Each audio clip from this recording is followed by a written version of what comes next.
Welcome to Sustainable Futures with Daniela Bas on the first and the third Saturday every month at 10 a.m. Czech time. Join me for in-depth conversations, exclusive interviews and strategic insights with industry leaders, policymakers and innovators shaping our future. We'll explore how integrating social fairness enhances business and impacts sectors like fashion, food, tech, tourism, sports, and more towards a sustainable social change. Every organization gets stronger by challenging itself, so do we. I know it from my own life experience as a woman with a disability who understands the power of resilience, communication, and of thinking out of the box, and as a female executive leader at global level on social sustainability and inclusion. Be inspired, learn, and gain insights. Tune in, think different, and act with purpose. Good morning, good afternoon, good evening, in whichever part of the world you are. Today, I have a very special guest, a person who is extremely dear to me. She's bright, brilliant, beautiful, and I love her. And she's my niece, Francesca Bas. Ciao, Franci. Hello. Thank you so much for having me on the podcast today. You're most welcome. Now, you have to know that Francesca, she is a young, globe-trottering Italian with a passion for wellness, is on a mission to make mental health cool and accessible. She's a certified holistic health coach by day and the podcast host of the Healing Soul by night. And she's battled eating disorders and emerged as a fierce advocate for self-love. When she's not helping others heal, you'll find her exploring nature, soaking up cultures, or planning her next big retreat. So this is Francesca today, talking about the future and the present of this generation and the generations to come.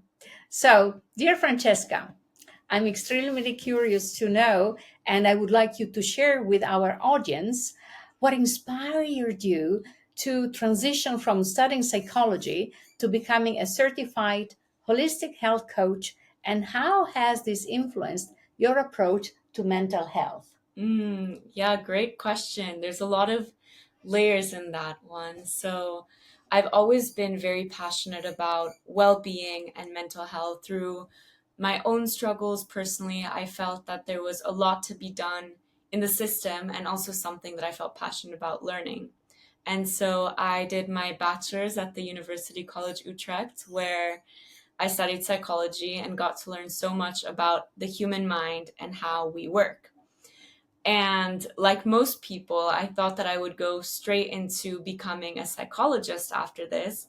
But after graduating, I realized that maybe this road that I wanted to go was a bit more alternative, because I wanted to explore and incorporate also how different cultures promote healing. I wanted to incorporate different methodologies, and I wanted to continue my passion of traveling.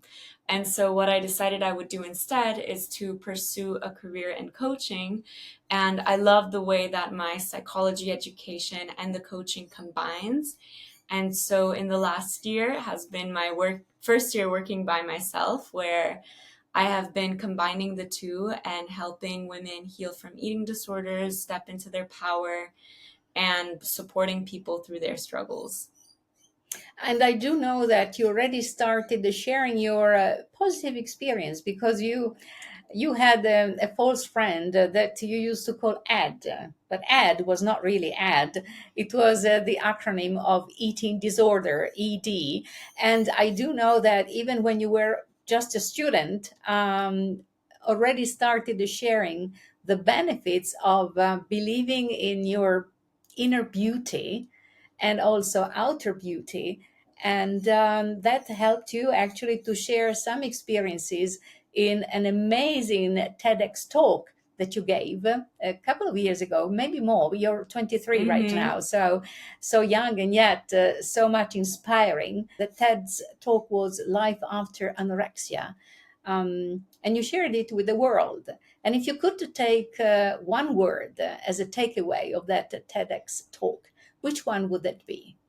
Or a thought, Yes. something that inspires others to believe in themselves and reach out again to their well-being, physical, mental, emotional. I think that that word would be faith. And by that, I don't mean faith in a specific religious entity, but more finding something that is able to bring you back to you and a want to heal. Because like myself and most people that are going through an eating disorder or an addiction, it can really start to feel like that is your whole world and everything is kind of getting channeled through that. When you get issues, you just want to channel them through that, and it becomes such a big part of who you are that thinking that there's a life outside of it feels almost impossible. Like, how could I live without that thing? And so, the biggest thing that helped me and kind of what I put through in this TED talk is finding that faith and want to heal, to step back into who we are. And with what you were saying before about putting the ed, a part of that for me was realizing that I didn't know who was me and who was my eating disorder. So in my mind, whoever was speaking sounded the same. And so I realized that after finding that want, okay, I want to start to heal, which was a long journey, I started to make the differentiation. So the first step was just making the differentiation and just simply noticing, when am I speaking and when is Ed speaking? And then that turns into realizing, okay, so who's my true voice and that voice of faith that wants recovery, and who's the voice of Ed, and when does he come up? When is he triggered? And that really helped to start the healing process for me. Indeed. So let me ask you something. You said it has been a long journey and a successful long journey that you are sharing with others, which inspired you then also to decide to become a holistic health coach and promote wellness, particularly among the young generations that are so much under pressure for various reasons and often find in eating disorders a way to maybe compensate their unhappiness and uncertainties of life. I don't know. I would like you to confirm this or share more. So my question is, having also went through different, how can I say, ways of trying to overcome the eating disorder, medical doctors, psychologists, other possible solutions that you tried until you succeeded. How do you think the current healthcare system could better support individuals struggling with eating disorders, particularly in making, care more accessible and sustainable? Yeah, so in my experience, I kind of have this double layer of having been through it first and then having studied it. So throughout my degree, I did my thesis on eating disorders and the recovery from them, because I felt on a personal level that these ways of healing, which are usually a very specific diagnosis and then very structured ways of healings that they kind of treat the same for everyone, wasn't working for me. But I noticed it also wasn't really supporting the other women that were in the eating disorder clinics with me. I had no experience where someone was talking that they felt like they were getting supported. It was mostly a fear based system. And then when I started studying it, I realized that relapse rate in eating disorders in the first 18 months is 2 out of 3. So this is a pretty big rate, and it's been the same for the past 20, 25 years. So clearly there's something wrong in the system, something we have to shift.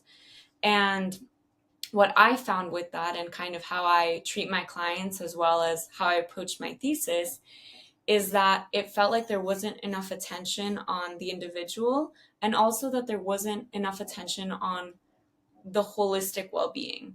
Don't get me wrong, when we receive clients that are in critical health, of course there's certain things that have to happen, for sure. However, most of what's looked at is in behavior based and physical aspects, which, like I said, can be really important as a first step sometimes. But if those are kind of the only things you focus on, that's where I find the relapse happens. Because then when you go into the psychology of it, what I found helps my clients to be approachable to the situation is continuing to go into them, their life, their faith. Because if you're constantly talking about food, constantly talking about the disorder, there's going to be a huge wall there that's going to be really hard to come through. Francesca, can you say something to our listeners, particularly those who are facing an eating disorder, or they would like to strengthen their well being in Mm-hmm. general, or those who are friends of someone who is going through this kind of hopefully momentary crisis or difficulty? What could be the first step they move towards feeling well again? So those are three great questions that I would all answer a bit differently. For that first one, of someone who is struggling, the first thing I would want to say is just that you are not alone, and that your struggle is heard, and also that it's not about willpower. So if you're in a phase where you're trying to heal and you see that you keep taking steps back, first off, a step is just a step. You're not at the bottom of the staircase. And second of all, allow yourself to admit to yourself and people around you that there's something you want to work through. Allow for professionals to guide you, to help you, because, my dear, a life post recovery is so worth it. And I know right now it may seem hard to envision, but I want to assure you that there's a reality where that is possible. And to people who in general want to enhance their well-being, I would say go inwards. Go inwards and sit with yourself. And your body, your mind are so wise that you probably already know what it is you need, whether that's more sleep, whether that's someone to talk to, whether that's more exercise. So take a moment, get bored, meditate, stay in nature, and journal, and come back to yourself and take a moment for that space to realize what it is that you desire, what you need. Thank you so much, Franci. Now, initially, I said that you are a young globe-trottering Italian with a passion for wellness. So let me ask you here, how, having lived and still traveling in so many different parts of the world and countries, and you can mention even those where you lived actually, not just traveled as a tourist or a visitor. Um, so how this traveling around the world and seeing different parts of the world and cultures and values and habits has influenced your approach to the well-being and also mental health? Yeah, that's a really good question, and it's definitely shifted a lot of thoughts that I've had centered around well-being, because I've realized that well-being, even though it's something we all need, comes in a very different package for people of different cultures. And so the biggest aha I had with this was two, which was my university. I was really lucky that it was 80% international. And so while we were in class discussions, there were people from all over the world, every continent. And this allowed me to understand how different cultures would approach different questions, that maybe someone who's lived in one place their whole life, or who's used to, maybe like for me, I've always lived in Western countries, I would approach a certain question in a certain way, but then I realized that my best friend who was in a class with me from Ethiopia, she would approach them in a completely different way that made so much sense when she explained the background in it. And so this definitely piqued my interest and made me realize it depends so much on how we should approach treatment depending on different cultures. But then deeper than that, I I started to reflect on the system of how we diagnose people. So in psychology, how we diagnose people is through this book called the DSM-5. It's the fifth volume of the DSM, and basically it has the diagnosis, so let's say depression, and then it will say 7 criteria that you need to meet to be diagnosed with depression, and you need to have 5 out of the 7 checked off, something like this. However, when really looking at it, a lot of it is very one-sided in the way that the diagnosis for anything in the DSM-5 says that it's globally used, so anyone in the world can use it. But most of the experimentations were done primarily on men, and also there isn't really that much research of the DSM within countries that maybe do less research. So this is something that the World Health Organization is slowly starting to work on. But the problem I see with this is that if we're diagnosing people who experience life, who experience cultures in the same way, I feel it's really hard to say with 100% certainty that we can get everyone the help that they need, because how ADHD, how depression will be demonstrated through actions, through feelings, there's some similarities, but they also shift a lot depending on cultures. For our public, can you explain what the DSM is? Yeah, so like I was saying, the DSM is this global book where we diagnose people. So where psychologists diagnose people, and the reason why it is helpful as an idea is because then you have a name for something that then everyone on the team around the person can use. So the doctor knows what this is, the psychologist knows what this is, and whoever else might be on that team. So DSM means DSM stays for? Yeah, it's the diagnostic statistical manual. Thank you. Okay. Yes, that's the one. Okay, that's the book she's talking about. Thank you. So Francesca, all of this has, this traveling, your studies, they have influenced your approach to well-being and health. So how are you sharing this knowledge besides your practice? As you said, you started working about 1 year ago. But are there other means that you're using to spread out the voice? Yes. So how I kind of approach well-being has definitely shifted quite radically, where at first I was really focused on kind of traditional means of psychology, whereas now I've branched out a bit more in the world of well-being and taking places from different countries that I've visited and using them.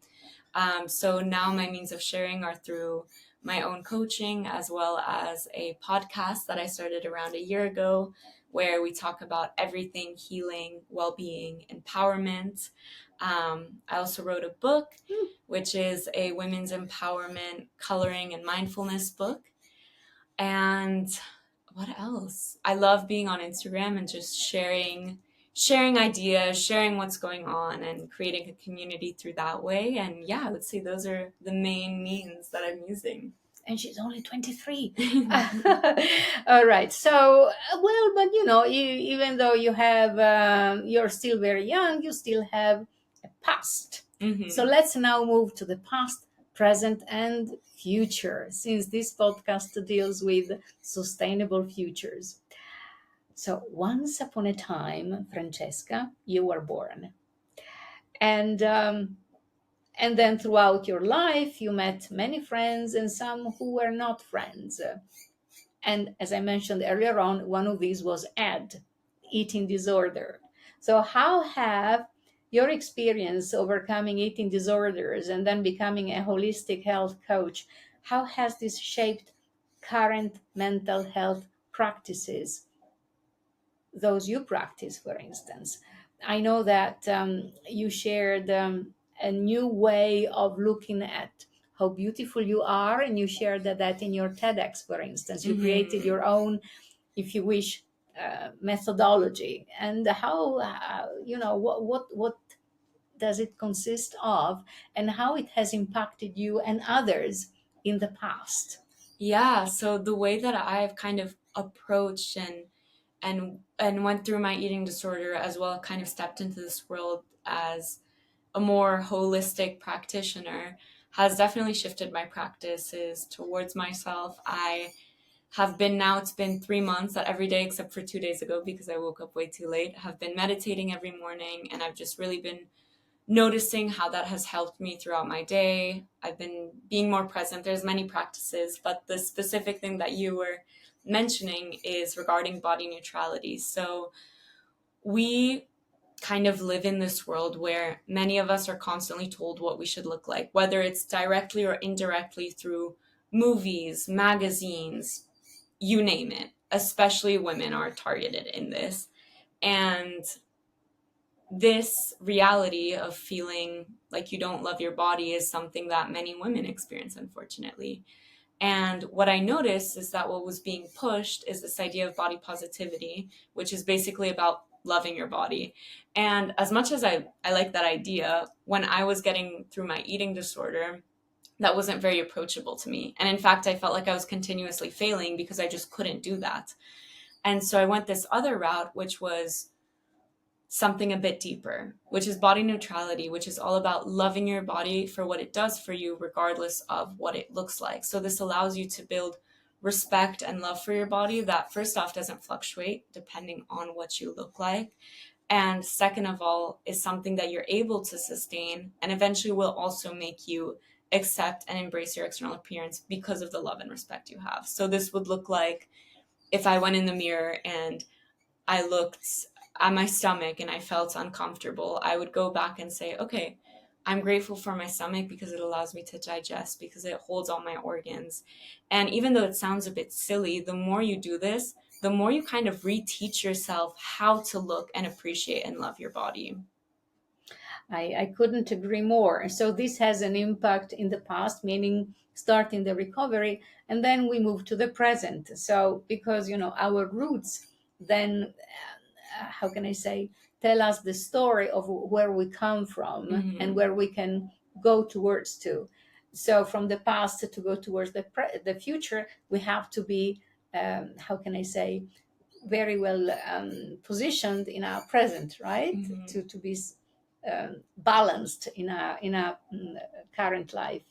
So, if you could share ideas on that we can implement in the present times on how we can promote inclusion in people who might feel or might go through some emotional or mental health issues.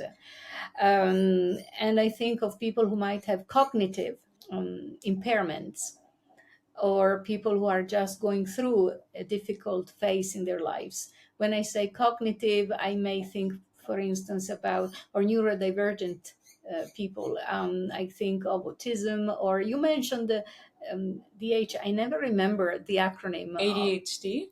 Yes, or other issues that sometimes prevent from being included in society. Mm-hmm. Is there something in the present time that you think we could be doing, or you are doing, or someone is doing that you appreciate and you think it's a good practice?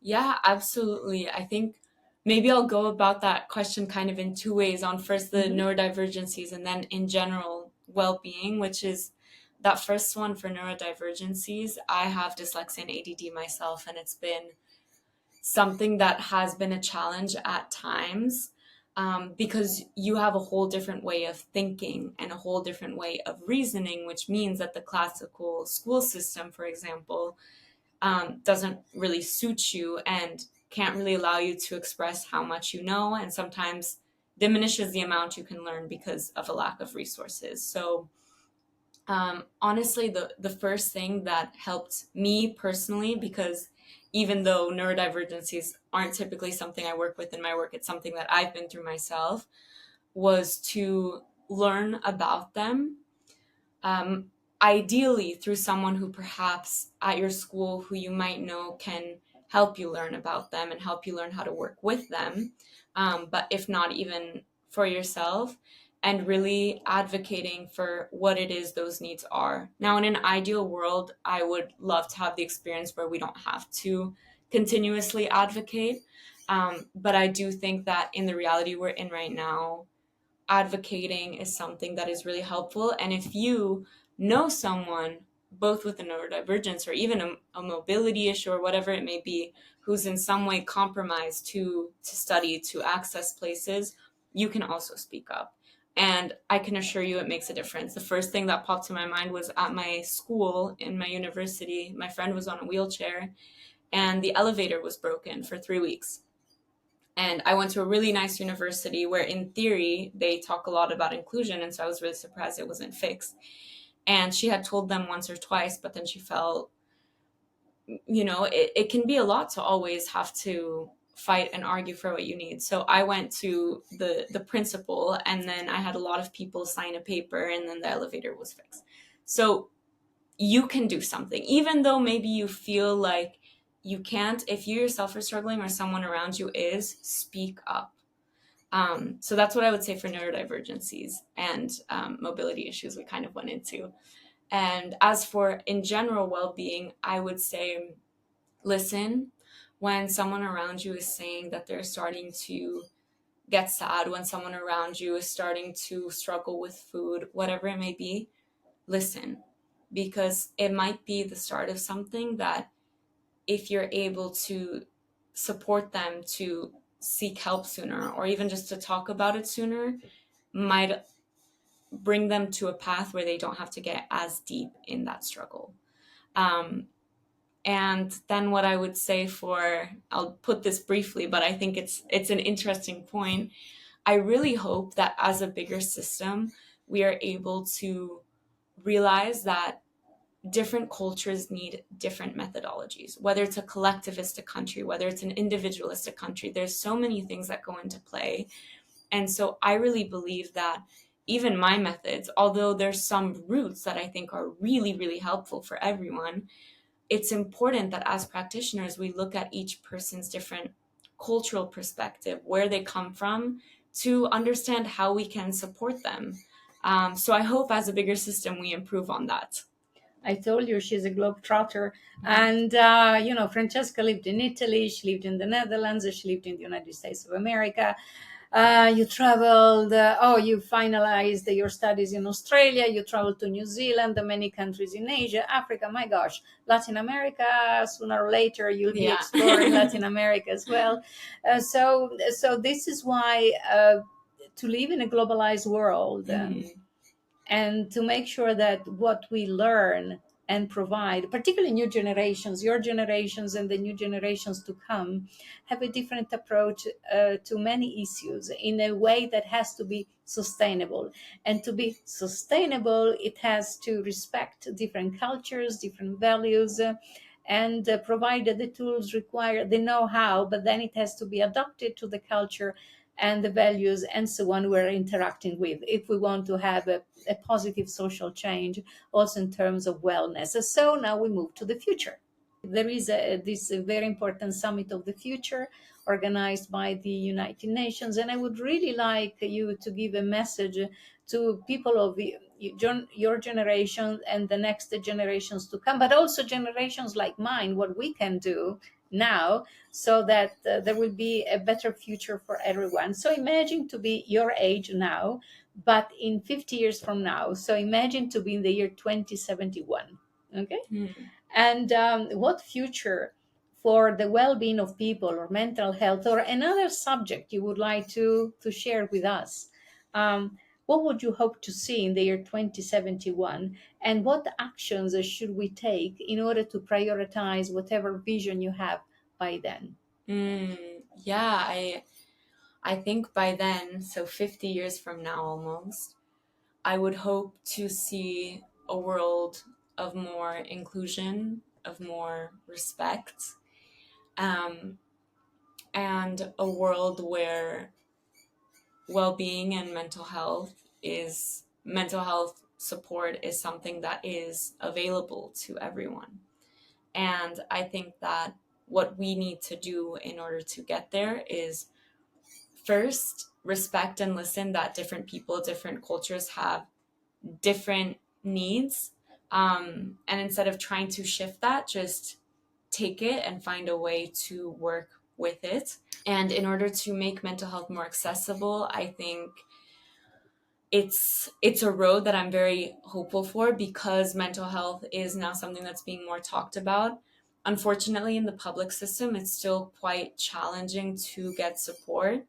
But I hope that governments choose to allow more people to enter the trainings, allow different kinds of masters to be of support, will maybe even allow different countries, different therapists from different countries to also work in that country, because by doing that, we're going to be able to help so many people. And then a huge thing I would say is right now we live in a very reactive society. And I think that to make that vision I express happen, we need to be more proactive. So when people get help in mental health is usually when it's really bad, when they can't go another week, where they're really suffering. But what if instead we were proactive? What if we had enough people to support those people when they just started struggling?